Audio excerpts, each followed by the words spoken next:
చప్పగా అనిపించినప్పుడు ఒకసారి ఈ రోటి పచ్చడిని ట్రై చేయండి.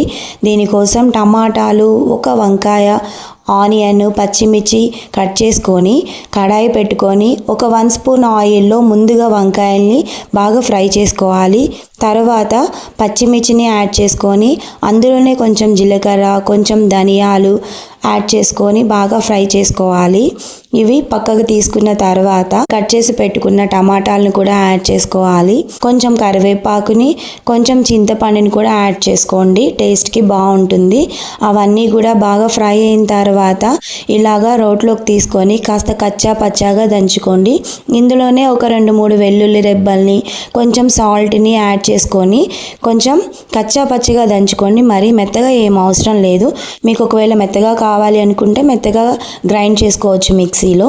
తర్వాత కొంచెం కొత్తిమీరని, అలానే కట్ చేసుకున్న ఆనియన్స్ని కూడా తీసుకొని ఒకసారి దంచుకోవాలి. చూసారు కదా, ఇలా దంచుకుంటే సరిపోతుంది. రైస్లోకి కానీ చపాతీలో కానీ తింటే చాలా అంటే చాలా టేస్టీగా ఉంటుందండి.